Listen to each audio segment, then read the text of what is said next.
Here we There go. it goes. All right.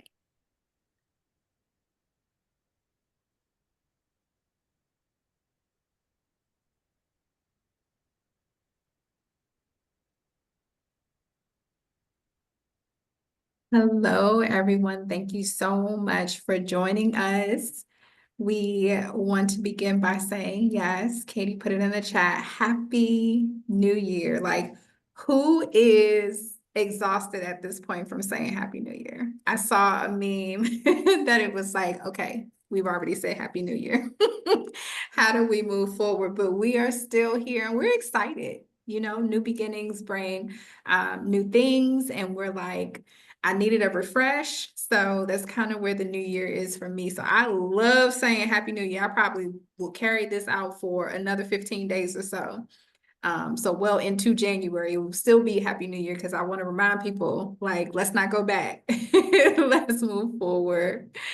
Go ahead and put in the chat your state and or region and your role so we can get to know you all as we hop into our conversation today.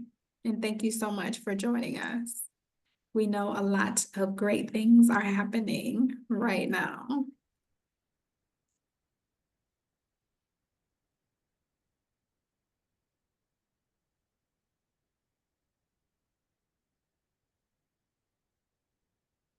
Velma, we can go ahead and move to the next slide. So today, our conversation is really going to be a conversation. We are recording, so if you're watching this later on, you can feel free to continue with any questions that you might have or suggestions that you might have or thoughts that you might have inside of our exchange group. I am one of your co-chairs for the state and regional coordinating committee. And also we have one, Katie Brendan.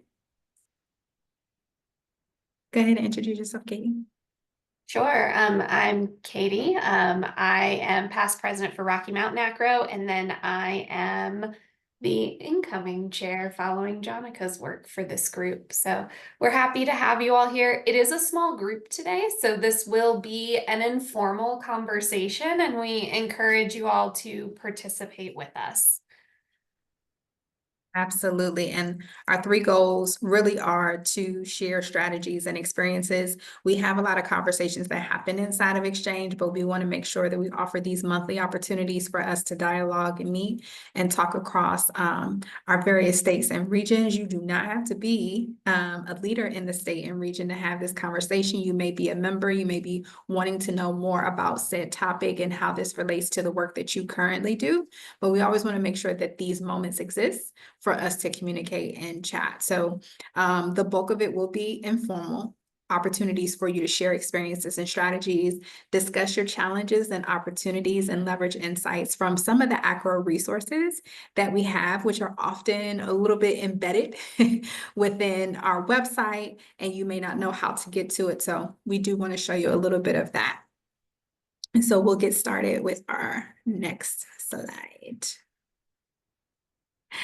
You've already introduced yourself, but what I'm interested in, and this is an open forum, so feel free to come off of mute. You don't have to show your face. Maybe you're busy, maybe you're in action, but if you feel comfortable, I love for individuals to identify one engagement strategy that you all have implemented either at the state or the regional level with continued success. And we're thinking about members, right? It is a new year. We're thinking, okay, so we're maybe halfway through our cycle. What does it mean to really support member engagement, and what are we doing well? So we're going to start with strengths.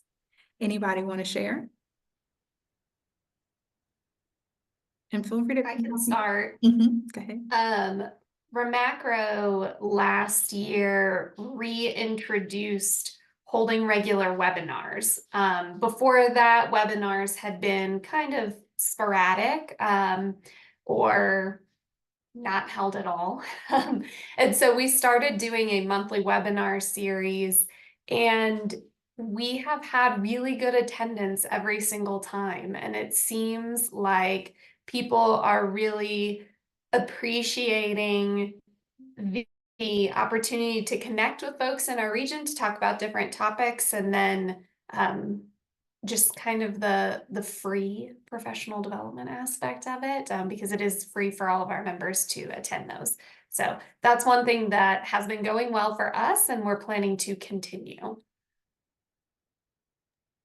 Awesome. Thank you, Katie. Anyone else have any engagement strategies that they like to share? Or maybe one that they've tried and they're like, it hasn't been as successful as we wanted it to be, but we still want to maybe get some ideas from our fellow colleagues across state and regionals about how we might approach this a little bit different.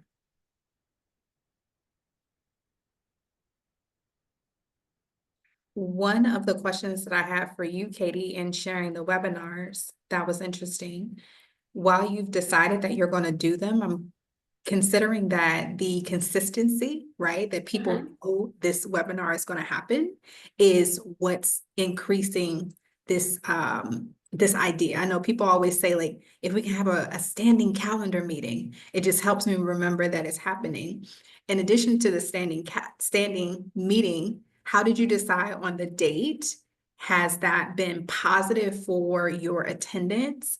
And more so, how do you decide on, it's 12 months out of a year, how do you decide on all of these topics without maybe being redundant or just feeling like, did we do this today? Like, is it today? Yeah.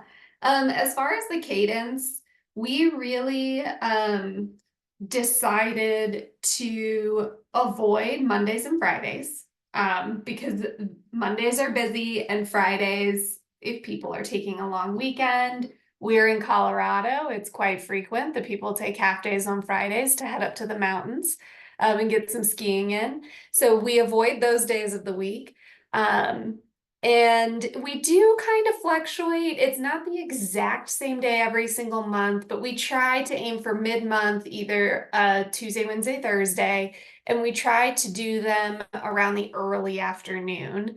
Um, we pick the topics. um, some of them are picked at our annual meeting. One of the questions that's on our annual meetings, end of conference survey, is which topics that were presented at the annual meeting would be a good webinar. We have found we are a regional organization, so we encompass 3 different states. We are Wyoming, Colorado, and New Mexico. So most of our membership can't actually attend the annual meeting. We're too geographically spread out. And so it is a small percentage of our folks that can come to annual meeting. So we represent several of the top annual meeting sessions as webinars so that they can reach everybody, even if you weren't able to attend the conference. And that is definitely a smart move. I like that. Yeah. Thank you. Those probably make up at least 2/3 of the webinars we host. And then the Mhm. other third are made up of things like transfer credit roundtables or NCAA roundtables, those sorts of things. So that is how you get around proposal requests, right? Mhm. No one wants to really write those, and we're like, what do you want anyway? Yeah. By identifying what's already been said best practice, right? If it's been presented on, it's easy to kind of redo it again in a virtual atmosphere. Yep. Also, not having to chase down potential presenters by, say, having these roundtables, more informal ways for individuals to share their own best practices. So we don't have to recreate the wheel and kind of put more effort there than is necessary. We let the membership really speak to themselves. Yep. Exactly. I like it. Thank you for sharing. Anyone else would like to share any thoughts around engagement strategies? And if not, it's fine. So we'll go to the next slide. What we have as a resource, and we're actually in the middle of updating it from its last publication, which was a few years ago, actually pre-COVID, is we have a state and regional handbook, and it's pretty darn amazing. If you haven't checked it out, it is a worthwhile read, particularly for individuals. And you don't have to read the entire manual. I think there are clear things that the entire board would want to know about management of an organization as it relates to being an affiliate of ACRO. But I also believe that there are chapters that are specifically related to the various roles that we have within our boards. Some boards have as few as 4 roles with maybe members at large, and I've seen other boards be upwards of in the double digits. So it really just depends on where you are. As Katie mentioned, for her state regional, it's geographically a little bit more broad. Mine was Maryland and DC, so I was a part of Capacro, and we probably span a max of maybe an hour and a half to get to whatever destination it was. So it's a little bit more feasible. We didn't have overnight conferences, but it just depends. And our group was also smaller, so we were more so the 4 to 5 member exec board. We've since expanded. I believe we're 8 exec board members now with a couple of members at large, which is great. But it also means, like, what do we do? How do we focus? And at the end of the day, I believe our biggest objective is always membership, right? It's the reason why we exist is to promote membership engagement, professional development, and so forth. So what I've done is I've broken down some levels of membership engagement utilizing specific information from our SNR handbook. It is available on the ACRO webpage under state and regional, so you can find this handbook. And when we have the updated one, we of course will share that with you all. But it's a great way just to kind of look at and say, what are we doing? How are we doing? What are we thinking about? So when it comes to leadership development, I had a couple of questions regarding these. I think it's about 4 to 8 different areas where we could think about membership engagement in renewed ways. So if you have other thoughts or comments, concerns, by all means, thank you, Katie, for putting that link in the chat. But if you have other thoughts or comments, and the other thing about the state and regional handbook is best practices are built in. So you get to see what other state and regionals already have something in relationship to what we're talking about. So maybe that can give you an idea.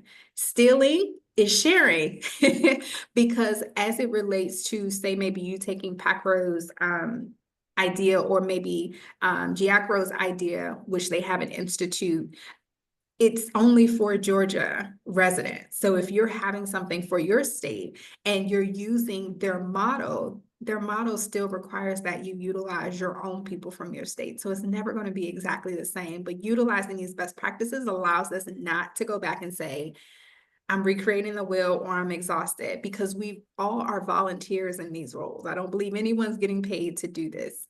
So just wanted to kind of level set with that to say that these resources are here so that as you're thinking about member engagement, it's not something you have to do in silo. It is something that you can come back, bring this resource to the table and say, okay, how do I look at this with, say, my committee if I'm in charge of programming, or how do I look at this if I'm in charge of technology and member integration or member onboarding? So with that said, would love for you to provide your thoughts about this so that we can talk. I'm always interested in ideas. Katie as well is always interested in ideas about how we can support our state and regionals, but also across the board, how do you all support one another in the work that you do? So under leadership development, one of the questions that we had was, how does your association identify and prepare future leaders? And what strategies encourage leadership engagement? Anyone have any thoughts?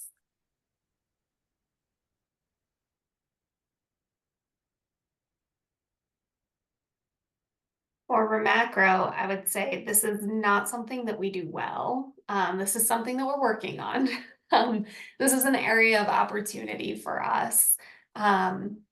We don't have any kind of formal leadership training or institute like PACRO does.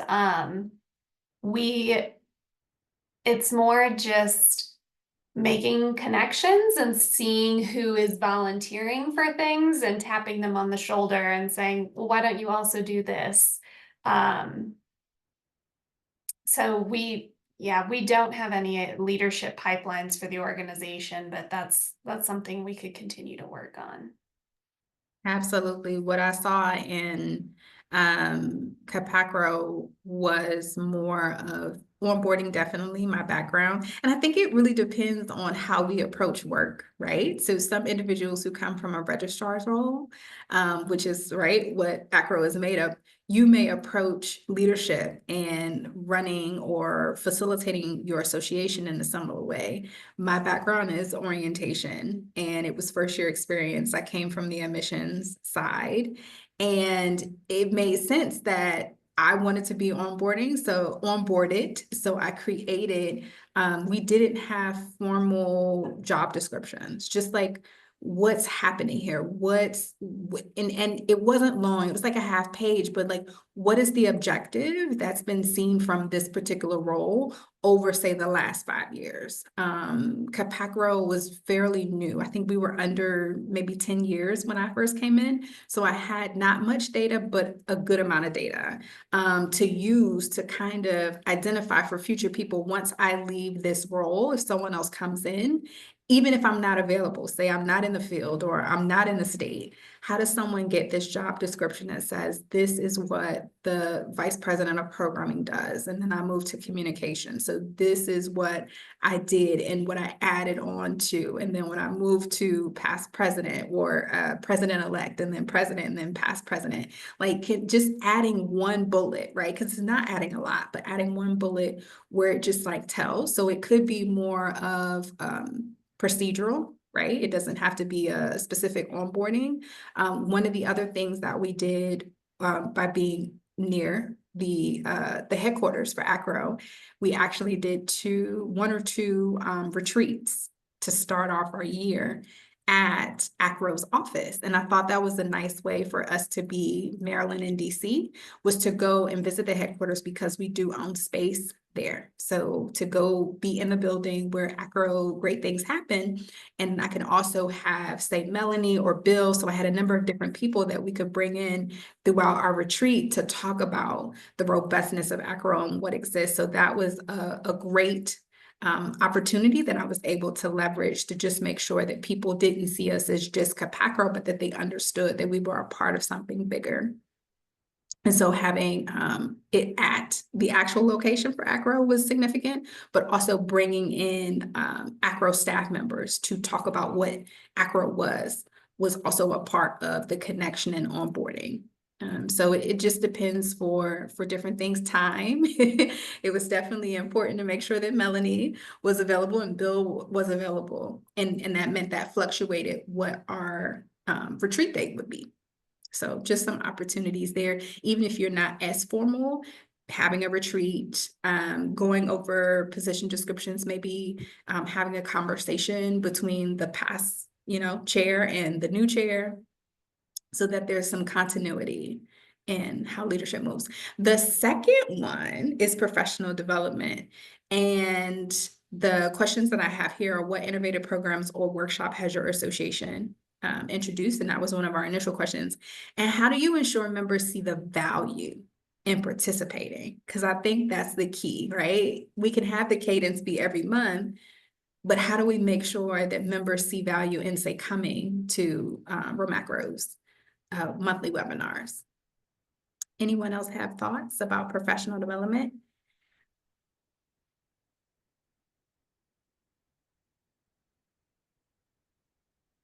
So I actually run, facilitate, manage, coordinate, I should say. I think that's my word, I'm coordinator ACRO's Ascend leadership program. And it's very interesting. I did not know that GACRO had a strategic enrollment management institute for middle and senior professionals. And I have recently, in going back through the handbook, was like, oh, this is actually quite similar, but at the same time, we have some nuances that are different. So I don't need to go and copy, but I was very happy to know that this institute exists, and what it exists for is to help individuals know Georgia state laws, know how to move within Georgia, understand SIM at the next level. So it's not just leadership development, it is specifically related to SIM. And Georgia has some heavy hitters when it comes to SIM knowledge. So I was very excited that they're able to keep, hold on one second.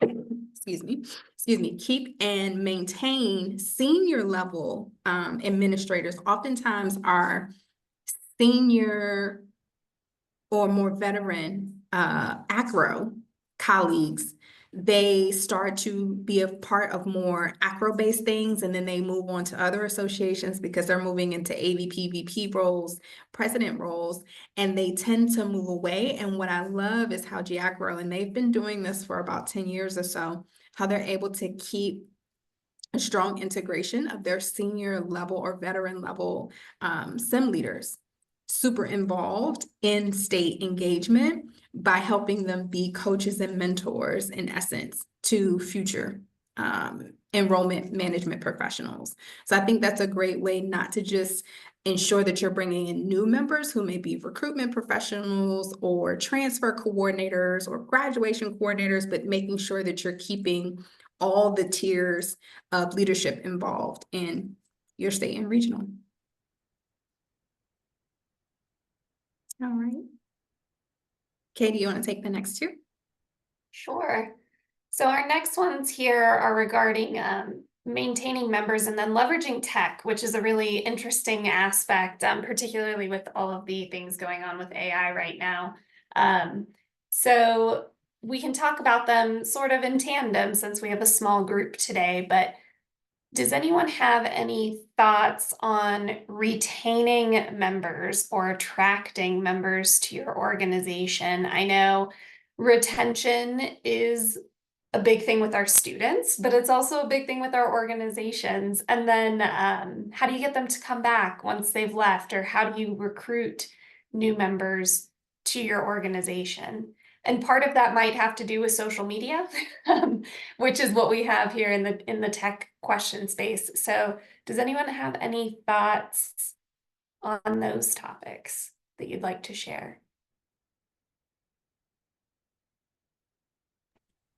I can share, Remacro has had some schools lapse as of late, lapses in membership. We are trying to combat that, not so much through social media. We do LinkedIn. That's pretty much the only one that we use regularly. But we are trying to update our website. One of the things that we found on our website is that a lot of the pages that are about the services that we offer were behind the membership wall. So you had to actually be a member before you could see the benefits of being a member. So we are currently in the process of updating that. We've got a committee going to take a look at our website and redo a lot of those permissions. But a lot of it is really grassroots, reaching out to folks who have stopped attending to see if they will respond and tell us why. And then reaching out to folks that either were members before and never were members, and trying to engage them and show them the benefits before, since they can't see them on our website yet, and see if they want to join us.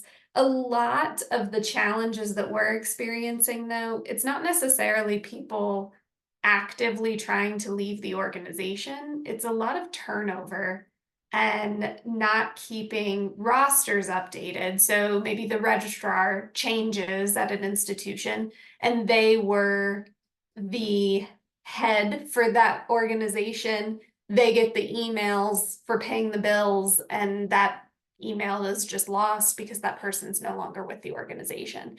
So we're trying to do some work to clean up our roster lists, and make sure that all that information stays up to date so that people are at least getting our emails and then understanding the value we're bringing to the table. I concur with all of that.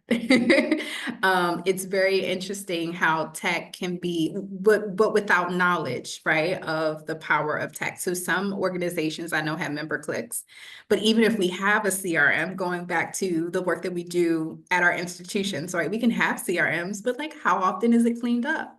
What are the mechanisms Mhm. for that? How often are you validating and checking data that's in there to make sure that it's up to date? Do you let students, i.e., members, know that they can update their own information? So what we found was we had a number of people who were members, but they were changing institutions, and we never asked them to really log into the system often enough except to register. And even that was short-lived because we don't have monthly webinars. It would mostly be maybe every other month or quarterly. And Mhm. so it's out of sight, out of mind. It's another Yep. thing to log into. What is this password that I don't use often?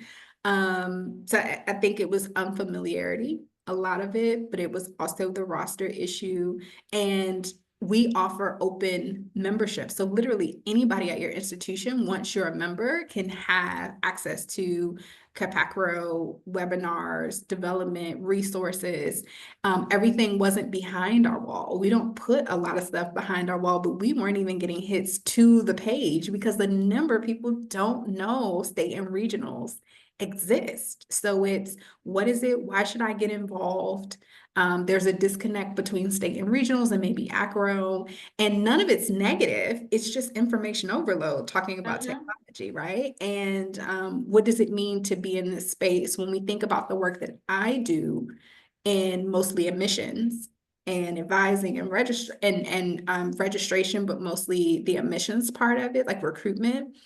Um, we compete with other things. So when you say Capacro, like what's that in comparison to NACAC or NACADA, right? So I think I hear more SNRs, state and regional acronyms used, whereas that's not the same for like other organizations. They'll say like they just have regions. They may not have like um all the state and regionals that exist. So it just becomes a little bit cumbersome when maybe you're more familiar with another mechanism or model and then you come over here.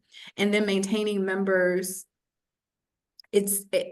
sometimes back to the registrar, we'll have the senior leader who won't know, it's not that they don't know how to champion the benefits of the association, maybe because we didn't onboard them, right? So it's not just about your leaders that we talked about on the previous page, but onboarding all of your members so that they understand what the overall objective is and the resources that are available through their membership. Yeah. And I think speaking back to your point on the last slide about um, engaging senior leadership, there are a lot of options. Budgets are tight. So often people can only go to maybe one thing. So we are trying through the webinars that we're doing, through newsletters, things like that, trying to create content to help retain members outside of annual meeting, knowing that we might not be the meeting that they choose. We are generally the cheaper meeting. Um, and so we do see a lot of entry level folks, but amongst those middle managers and senior leaders, it is often that they're choosing acro or a conference related to their SIS or just some other thing. If they can only pick one for that year, I think it's important that we recognize that we might not get picked and Yeah. and create that engagement in other ways. Yeah, and I really think to your last point, creating the engagement in another way is like the reason for this conversation, like what exists as we look forward to the new year and all that it brings, because everything it feels has this level of disruption to it right now. Thank you for sharing that. So our next areas are membership CRM, which we spoke about a little bit, and then succession planning, right? So there are so many ways that you can think of members.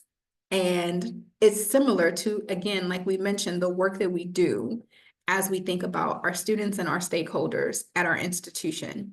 And how do we take some of those best practices of engagement? Katie mentioned in the last slide, like technology is great, but sometimes we have to go grassroots, right? You got to pick up a phone to reach a student. You might have to pick up the phone and reach a colleague. So when we think about membership CRM, how does your membership maintain and update its membership database? Do you have maybe a schedule or a checklist? Maybe that's something, Katie, now that I even say that, that out loud, that we add to, well, one, see if a state and regional currently has one, like a member clicks checklist of sorts, and add that to the updated version of the state and regional handbook. Another question is, what tools or software do you use to track member engagement, data accuracy, and renewals?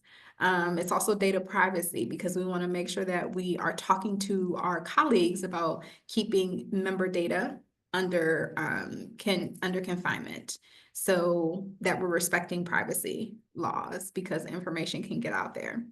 And then succession planning. How does your association manage leadership transitions as individuals move from one role to another? We can go back to the first slide, we don't have to, but thinking about the first slide where we talked about onboarding, right? Is there some sort of contact information, or is there documentation? Is there a folder that exists where you can go back through and see some of the things that individuals have done in that role? Maybe not membership, meeting minutes, so executive board meeting minutes, agendas, just to know what topics were touched on.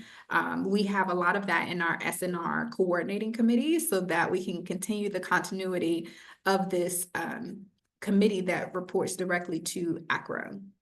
And do you use tools like officer handbook or training sessions to ensure continuity?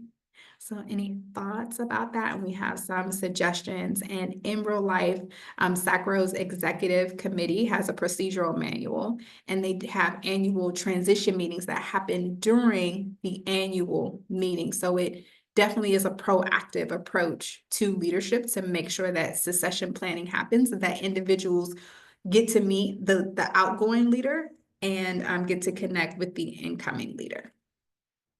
Any other thoughts?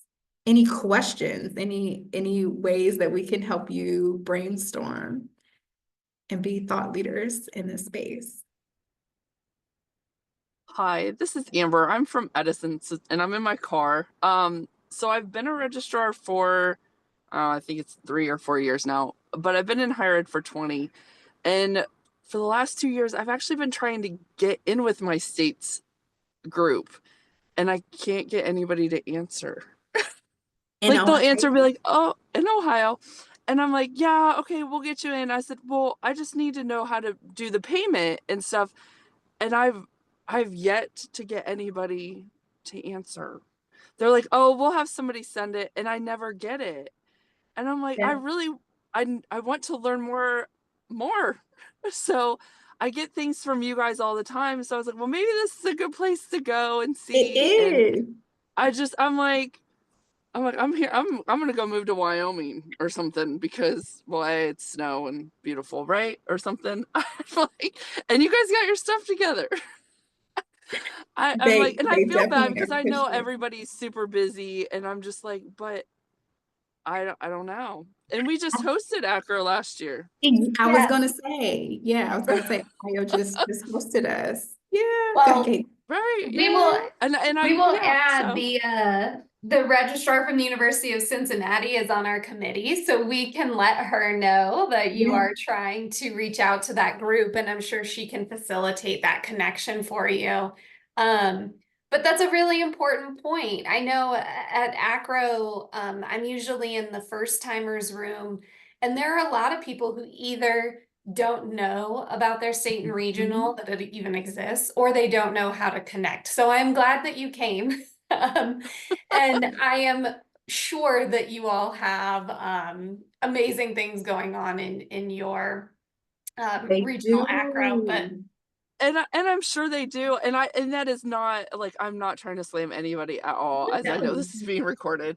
But it's just like, okay, what this is something that I feel like we could do better. Like, I didn't know that we had a state one, I'll be honest, until I went to I did the registrar 101 in Columbus this last yeah. year. Mhm. Yeah. Um because like you said, you can only choose to do like one or two things or whatever. So that's what I could afford.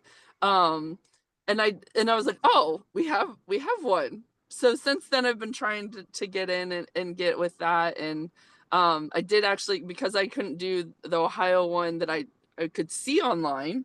I signed up to do, actually, I'll be in Seattle. I was able to get the funding to go to Seattle. So I will, I'll figure it out one way or another.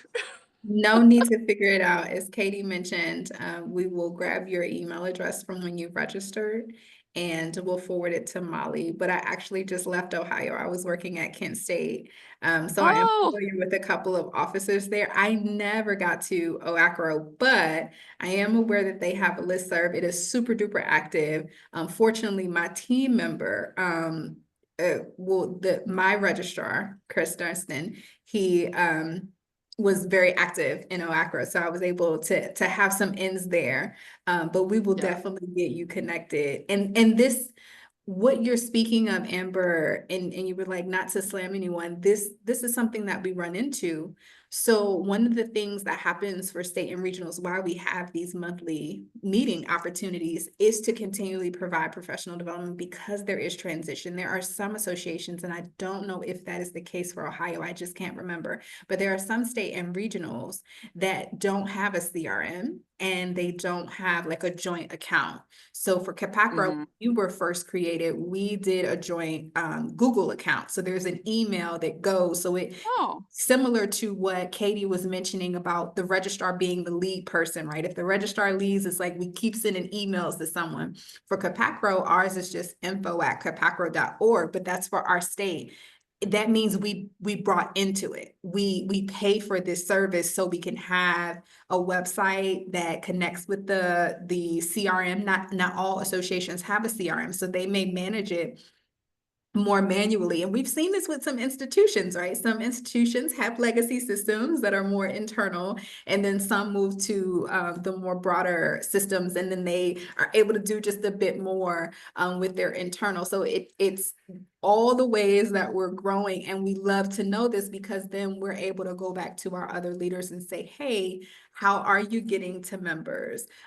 When someone emails you, is there a point, like we could have a webinar, right, on the levels of communication and how we follow up with people, or how individuals are lost, right, in this communication gap, because it's forwarded to someone. And who knows, Ohio has gone through a number of significant financial issues, but also, as mentioned earlier about the registrar, turnover, right? When a person leaves and it's attached to an email, not necessarily that person's email, that person's institution email, and not necessarily the association email, you just hmm, didn't answer. So thank you right. so much for sharing that. No, thank you for doing this. And I would have spoken up earlier, but I was like, I don't know what to say. So I appreciate all you do.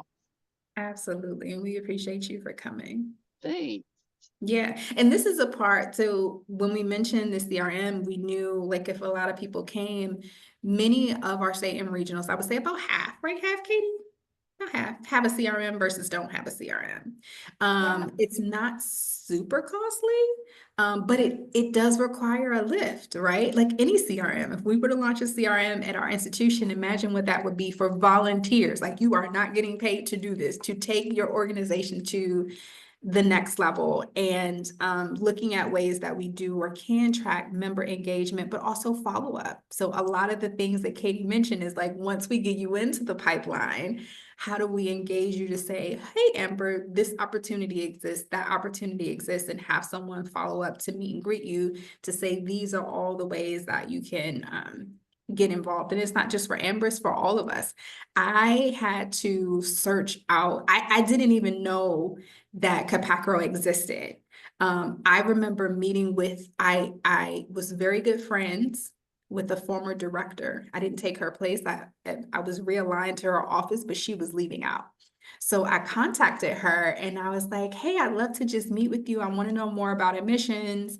And she was like, great. And I happened to ask her while meeting with her at her new institution for lunch. It was like, so are there any ways that I can get involved? And she was like, yeah, there's like this and there's this. And I'm like, well, where's that? Like, where do you find this information? I didn't even know about ACRO. Like ACRO just wasn't even on my radar. And the craziest thing is my institution had a membership to ACRO. ACRO over 10 years ago it was roster based. So I was never getting on that roster because I wasn't a director, I was an associate director. So it's just like sometimes we don't even know how we hoard information or gatekeep, I would say, information. And it's like, how can we be more gate openers versus gatekeepers? But Yeah. again, it was nothing towards acro. It somehow like it's information overload and people think, well, I thought someone was going to share, or maybe they forgot we had a membership, until the bill comes, and then it was like out of sight, out of mind. So we're definitely working on it, and we appreciate you sharing that because we'll get your information, but it also helps us think, what additional conversations do we have about membership and membership engagement? And succession planning, because Amber was like, I'm ready to get involved. So I don't know. I haven't asked him yet. Well, and I think that, a lot of it has to, so I've only found acro because I was going through all the stuff from our former registrar and I was like, oh, what's this? Okay. And I was like, oh, cool. So, you Google it and lo and behold, we had a membership. I was like, okay, well, so I figured that out. And, but I think that's on us too. Like, I've been at my institution for 20 years. I just have grown literally throughout and moved positions, and it's I feel like it's on me to make sure I have notes for whoever takes my position when I leave, say, hey, these are things that you have access to, and I know not everybody is going to do that, and I think in a perfect world people would, but I always try to leave things better than what I started. So just outside the box, I don't want somebody to come into a mess if I up and move to Colorado one day, which I won't do. That's what you You're say welcome to now. come. The It child in sounds my like car that just got into my car would like to go there, but I no. No, I think that's a perfect sentiment, and it's important for us to do as SNR leaders. Like Jonica said, Remacro has a Google Drive that we share, and we have shared emails, so I can go in and see every email every past president has ever sent because we have that continuity and that shared information. And I would encourage all of you, now that ACRO's rosters are open, if you haven't looked at it, probably your state and regionals are too. I do believe most of them are open roster. If your institution has the membership, then anybody can join. Go through and add your entry level folks, or people who maybe don't get to go to conferences. Add your admissions team, add your registrar's team.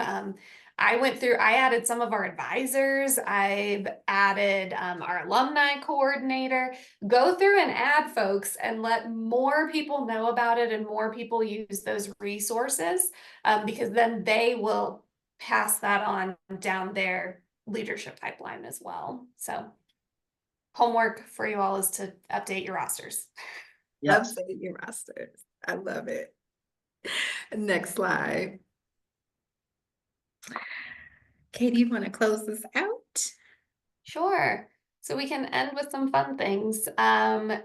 Do you celebrate your members within your organization, like birthdays, anniversaries? And then how do those recognition efforts maybe help out in retention? And then the other half of what we're talking about is collaboration. So how are you collaborating and sharing your information, not just amongst your members, but your neighbors, state, and regions, and making sure that you're making those connections? And then how can we help, as the coordinating committee for ACRO, help you to build those bonds? I will say Remacro, we don't do birthdays or anniversaries, but we do have awards that we give out annually for distinguished service, and then we honor retirees at our annual meeting.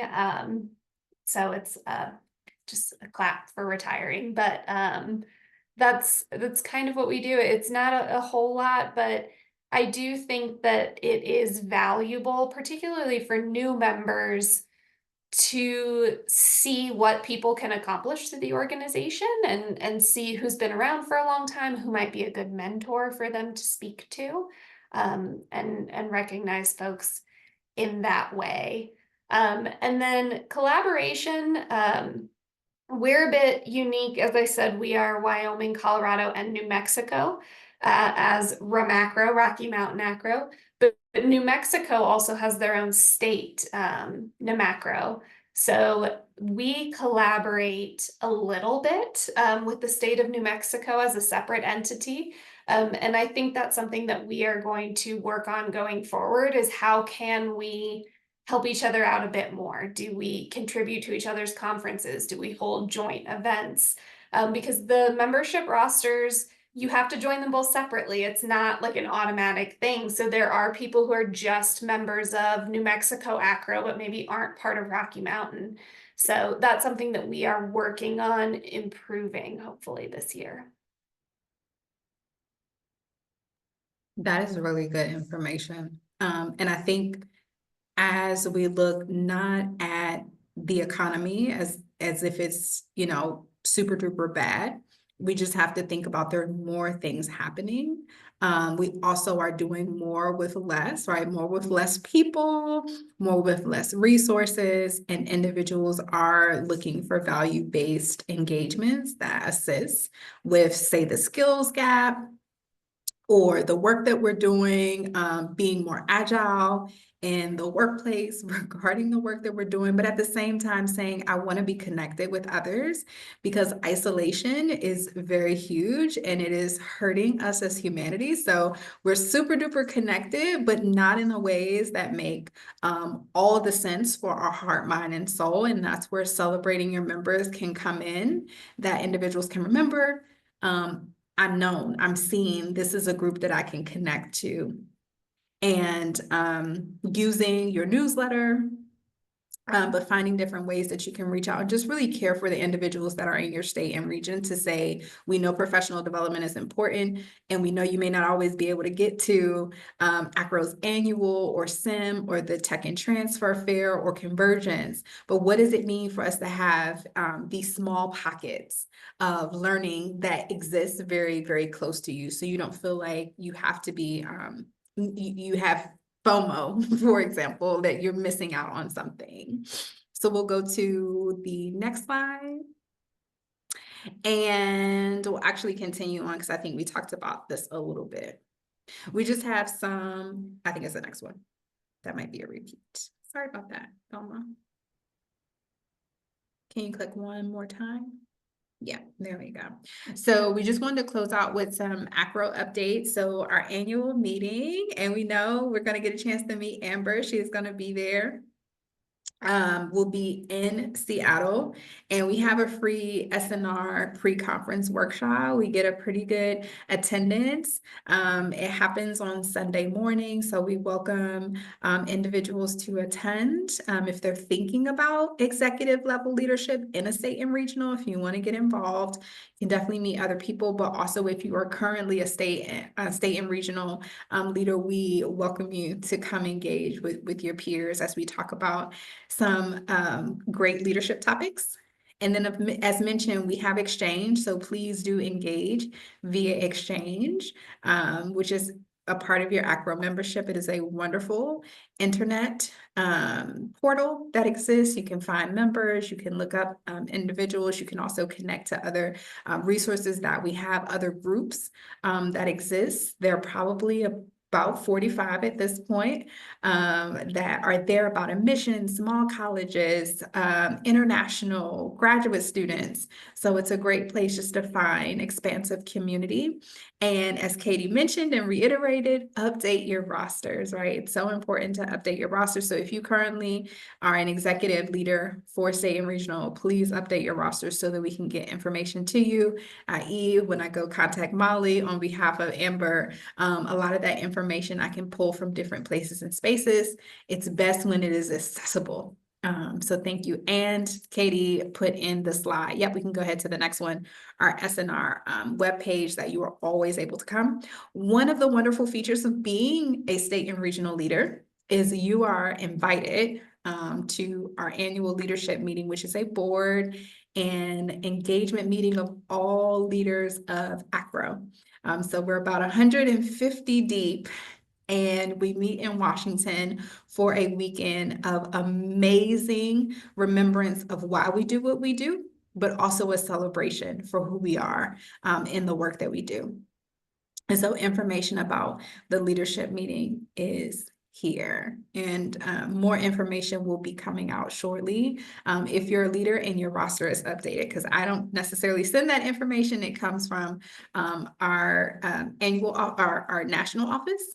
So please do make sure your rosters are updated so they know exactly where to send that information. And we'll leave the floor open for questions, comments, concerns. And we thank you again for coming today. And this session is recorded.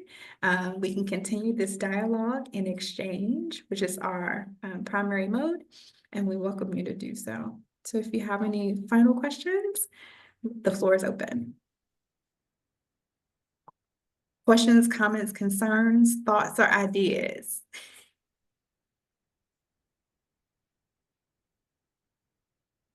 And if not, we will not hold you again. Thank you again for coming and hanging out with us. Please do spread the word about all things Acro. We're the organization. They really do focus on members. So if there's anything that we need, they're like, listen, tell us. And they also open the floor for us to do it. So this is your home. This is your space. And we welcome you here. Thank you again. We appreciate you for coming to hang with us. Take care.